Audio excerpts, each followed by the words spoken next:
미라클 모닝 애청자 여러분 안녕하십니까? 제가 미라클 모닝 말씀을 유튜브에 계속 올리다 보니까 많은 사람들이 어떤 분들은 말씀을 듣고 나서 한 줄 댓글을 다는 분들이 있습니다. 미라클 모닝의 카피처럼 말씀드리는 것이 있죠. 한 줄 감동, 한 줄 기록, 한 줄 나눔이라고 했는데 기록할 뿐만 아니라 나누고 싶어서 이 댓글에 반응을 보이시는 분들 정말 감사드립니다.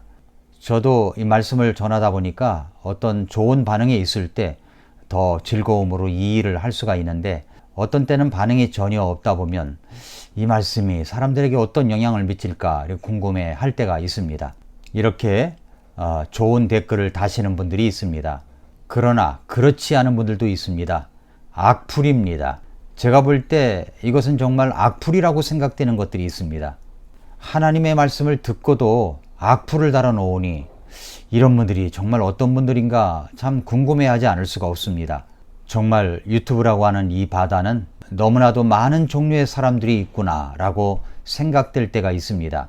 가끔은 이 악플이 어떤 것인가 하는 것들을 실감하곤 합니다.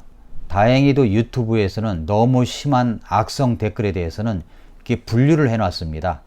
그래서 그 악성 댓글에 대해서 그냥 올려도 좋다라고 하는 클릭을 하면 이것이 이제 우리가 눈에 보이게 되지만 그렇지 아니하면 눈에 보이지가 않게 되어 있더라고요.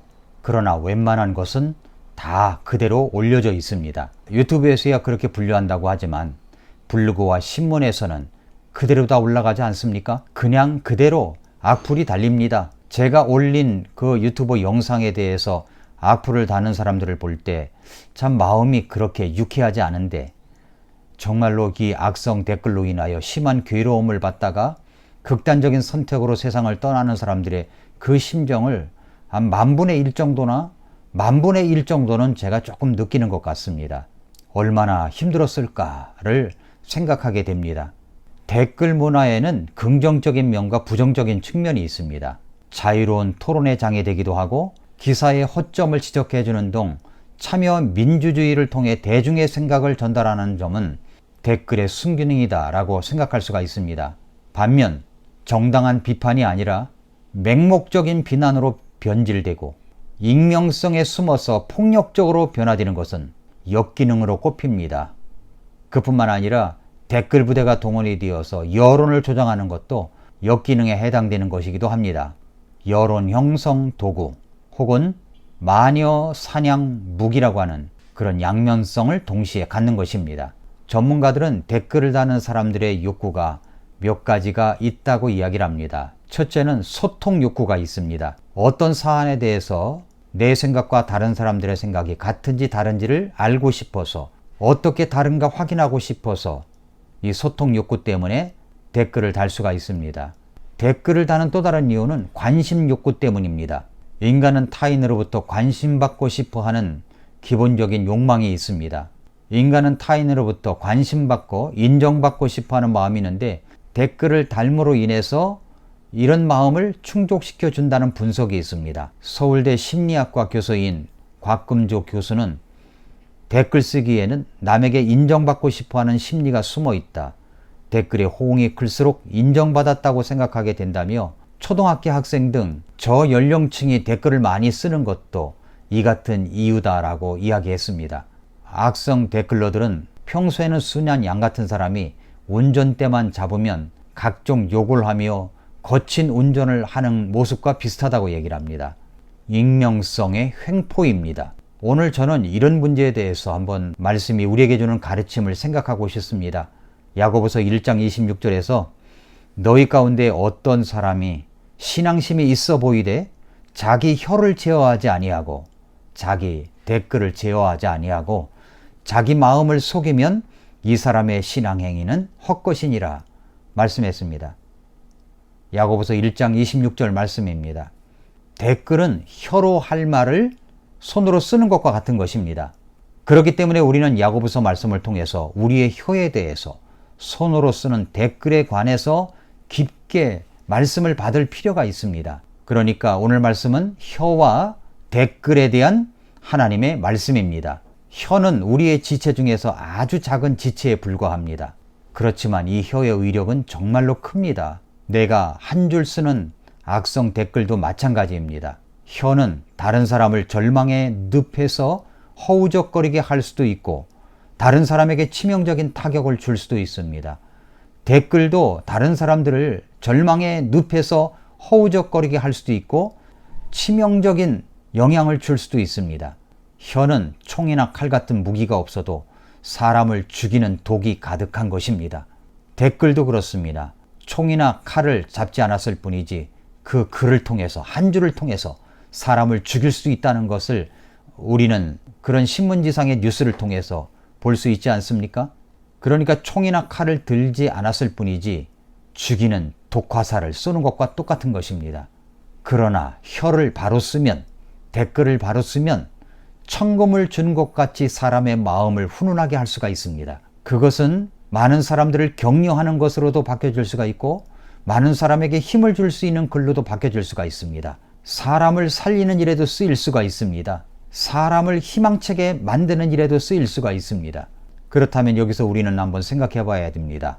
우리의 혀는, 우리의 댓글은 어떻게 사용되고 있습니까? 여러분이 쓰는 댓글은 어떻게 사용되고 있습니까? 오늘 우리는 우리의 혀를 어떻게 사용하고 있습니까? 첫째, 혀에 관한 성경의 가르침을 받아야 합니다. 성경 야고보서 1장 26절을 다시 한번 보시기 바랍니다. 너희 가운데 어떤 사람이 신앙심이 있어 보이되 자기 혀를 제어하지 아니하고 자기 마음을 속이면 이 사람의 신앙행위는 헛것이니라 말씀하셨습니다. 교회에서 신앙생활을 하는 사람들이 있습니다. 신앙생활을 좀 하는 사람일 수가 있습니다. 오래된 사람일 수도 있습니다. 그러나 그의 성숙도는 횟수와 절대 비례하는 것이 아니라는 것을 알아야 됩니다. 그가 어떤 말을 하느냐에 따라서 그의 성숙도를 알 수가 있습니다. 혀를 제어하지 못하고 자기가 하고 싶은 말을 마음대로 내뱉어서 상대방에게 큰 해를 끼친다면 그 사람이 신앙이 그렇게 오래되었다고 할지라도 그 사람의 신앙행위는 헛것이라는 말씀입니다. 예수님 믿는다고 하는 사람들이 다른 사람의 기사에 악플을 단다고 할 것 같으면 그 사람의 신앙행위는 헛것이라는 말씀입니다. 혀의 기능이 도대체 어떤 역할을 할까요? 야고보서 3장 8절에 보면 혀는 아무도 능히 길들이지 못하나니 그것은 다스릴 수 없는 악이요 죽이는 독으로 가득한 것이니라. 인간사 여러 모습 속에서는 우리의 혀를 능히 길들일 수 있는 사람이 없습니다. 혀는 다스릴 수 없는 악입니다. 죽이는 독이 가득한 것입니다. 그래서 시편 52편 2절부터 4절에 보면 네 혀가 해악들을 꾀하고 날카로운 칼같이 속임수로 일하는도다. 네가 선보다 악을 더 사랑하며 의의를 말하기보다 거짓말하기를 더욱 사랑하는도다. 오 속이는 혀여, 네가 사람을 삼키는 모든 말을 사랑하나니 하나님께서도 그와 같이 너를 영원히 멸하시리라 말씀을 했습니다. 인과응보라고 내가 사람을 죽이는 독을 품으면 그 독이 내게도 돌아올 수 있다는 말씀입니다. 잠언 10장 11절에서는 의로운 자의 입은 생명새미로되 폭력은 사악한 자의 입을 덮느니라 라고 했고요. 의로운 자의 입, 사악한 자의 입이 따로 있습니다. 잠언 21장 23절에 보면은 누구든지 자기 입과 혀를 지키는 자는 자기 혼을 지켜 고난들에서 벗어나게 하느니라. 그 입 때문에 망한다고 하지 않습니까? 말 때문에 망한다고 하지 않습니까? 그러므로 우리는 내 입과 혀를 지킬 줄 알아야 됩니다. 두 번째로, 그렇다면 혀를 잘못 사용하면, 댓글을 잘못 사용하면 어떻게 됩니까? 첫째는 죄가 생기게 됩니다. 잠언 10장 19절에서 말이 많은 곳에는 죄가 부족하지 아니하거니와 자기 입술을 금하는 자는 지혜로우니라 말씀했습니다. 말이 많으면 그 말로 인하여 죄가 부족하지 않다고 말씀합니다. 죄가 가득하게 된다는 말이죠. 두 번째는 헐뜯는 혀가 될 수가 있습니다. 잠언 25장 23절에 보니까 북풍이 비를 몰아내는 것 같이 성난 얼굴은 헐뜯는 혀를 몰아내느니라. 헐뜯는 혀가 될 수가 있습니다. 세 번째, 우리의 혀는 그 혀 하나 가지고 우리의 온 몸을 더럽힐 수가 있습니다. 야고보서 3장 5, 6절에 보니까 이와 같이 혀도 작은 지체로 돼 큰 일들을 자랑하는도다. 보라, 작은 불이 얼마나 큰 물체를 태우는가. 혀는 불이여 불법의 세계니라. 혀는 우리의 지체들 가운데서 그와 같아서 온몸을 더럽히고 본성의 행로에 불을 붙이며 지옥불 위에 놓여 있느니라 말씀했습니다. 혀는 정말 작은 지체입니다. 그러나 이 작은 불이 얼마나 큰 물체를 태우고 있습니까? 혀는 불이고 불법의 세계입니다. 내 혀를 잘못 쓰면 그런 일들이 일어난다는 말입니다. 내가 어떤 기사나 글에 대해서 또 말씀을 듣고 나서 댓글을 악플을 여러분이 잘못 달면 그것으로 인해서 어떤 사람은 생사가 왔다 갔다 한다는 것을 우리는 기억할 줄 알아야 됩니다. 네 번째, 어리석은 사람들의 특징이 바로 혀를 잘못 사용하는 것입니다. 시편 74편 18절에서 오 주여 이것을 기억하소서 곧 원수가 모욕하였으며 어리석은 백성이 주의 이름을 모독하였나이다 라고 했고, 잠언 10장 18절에 거짓말하는 입술로 미움을 감추는 자와 헐뜯는 말을 내는 자는 어리석은 자니라 라고 얘기를 했습니다. 아주 어리석은 자입니다. 남의 헐뜯는 말을 하고 뒤에서 뒷담화를 하고 악플을 달고 그런 일을 하는 사람은 아주 어리석은 사람입니다. 잠언 18장 6절에 어리석은 자의 입술은 다툼 속으로 들어가고 그의 입은 매를 불러들이느니라. 그런 사람은 매를 자처하는 것과 똑같습니다. 혀를 잘못 써서 상대방에게 그 말을 하고 핥히는 말을 한다면, 또 핥히는 댓글을 단다면 그 사람은 아직도 미성숙한 사람입니다. 그러므로 사랑하는 애청자 여러분, 우리는 성경 말씀에서 우리의 혀에 대한 가르침을 분명하게 받아야 됩니다. 입술에 30초가 가슴에 30년이 간다고 했습니다. 아니 어쩌면 치명적인 일을 가져올 수도 있게 합니다. 내 말이, 내 댓글이 그런 일을 가져올 수 있다는 사실을 꼭 기억해 두어야 됩니다. 그러므로 우리는 날마다 아침마다 내 입술을 지켜달라고 기도하십시오. 시편 34편 13절에 네 혀를 지켜 악에서 떠나게 하고 네 입술을 지켜 교활한 말에서 떠나게 하며 라고 했고, 잠언 4장 24절에 비뚤어진 입을 네게서 버리며 뒤틀어진 입술을 네게서 멀리하라고 했고, 잠언 13장 3절에 자기 입을 지키는 자는 자기 생명을 보호하나 자기 입술을 크게 벌리는 자는 멸망이 있다고 했습니다. 잠언 10장 19절에 말이 많은 곳에는 죄가 부족하지 아니하거니와 자기 입술을 금하는 자는 지혜롭다고 했고, 잠언 13장 3절에는 자기 입을 지키는 자는 자기 생명을 보호하나 자기 입술을 크게 벌리는 자에게는 멸망이 있다고 했습니다. 이렇게 성경은 입술에 대해서, 내가 말을 절제하지 못하는 것에 대해서 엄청나게 말씀을 많이 하고 있습니다. 그 말로 인하여 사람을 살릴 수도 있고 그 말로 인하여 사람을 죽일 수도 있기 때문입니다. 그러므로 우리는 시편 기자처럼 기도해야 됩니다.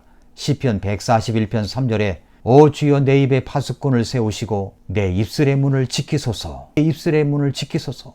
내 입에 파수꾼을 세워주소서.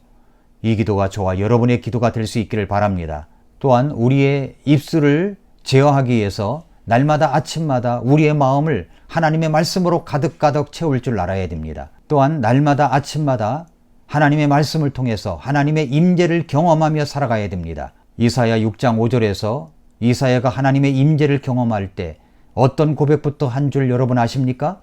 이사야 6장 5절에 보면 그때 내가 이르기를 내게 화가 있도다. 내가 망하게 되었도다. 나는 입술이 부정한 사람이요 또 입술이 부정한 백성의 한가운데 거하거니와 내 눈이 왕 곧 만군의 주를 보았노라 라고 했습니다. 하나님의 임재를 경험하자마자, 하나님을 만나자마자 자기 입술이 부정한 사람이라는 것부터 이사야는 고백을 했습니다. 그러므로 날마다 아침마다 하나님의 말씀을 통해서 하나님의 임재를 경험하는 사람들이 될 줄 알아야 됩니다. 마지막으로는 그 마음이 어떠하면 그 의인도 그러하다고 했습니다. 그러므로 우리의 마음이 하나님의 말씀으로 가득가득 채울 줄 알아야 됩니다. 날마다 아침마다 말씀으로 내 마음을 채워가십시오. 잠언 22장 11절에 마음의 순수함을 사랑하는 자는 그의 입술의 은혜로 인하여 왕이 그의 친구가 되리로다. 마음의 순수함을 사랑하는 자는 그의 입술에 은혜가 있습니다. 그런 사람은 왕의 친구가 될 수가 있다고 말씀합니다. 사랑하는 애청자 여러분, 저는 제 책상 앞에 이사야 50장 4절 말씀을 써붙여 놓았습니다. 주 하나님께서 학식 있는 자의 혀를 내게 주사 내가 피곤한 자에게 때에 맞는 말을 할 줄 알게 하시나니 그분께서 아침마다 일깨우시되 나의 길을 일깨우사 학식 있는 자같이 듣게 하시는도다. 저는 날마다 아침마다 이 말씀을 듣고 받고 기도합니다. 이사야 50장 4절 말씀이 여러분의 기도가 될 수 있기를 바랍니다. 날마다 아침마다 기도하며 말씀으로 여러분의 마음을 채우고 하나님의 임재를 경험해서 사람을 살리는 말을 하십시오. 사람을 격려할 줄 아는 사람이 되십시오. 한 줄 감동, 한 줄 기록, 한 줄 나눔. 이렇게 했을 때 사람을 살리는 역사가, 사람을 세우는 역사가 일어날 줄로 믿습니다. 날마다 아침마다 미라클 모닝을 경험하는 저와 여러분들이 될 수 있기를 축복합니다. 아침마다 새롭다. 오늘도 미라클 모닝입니다.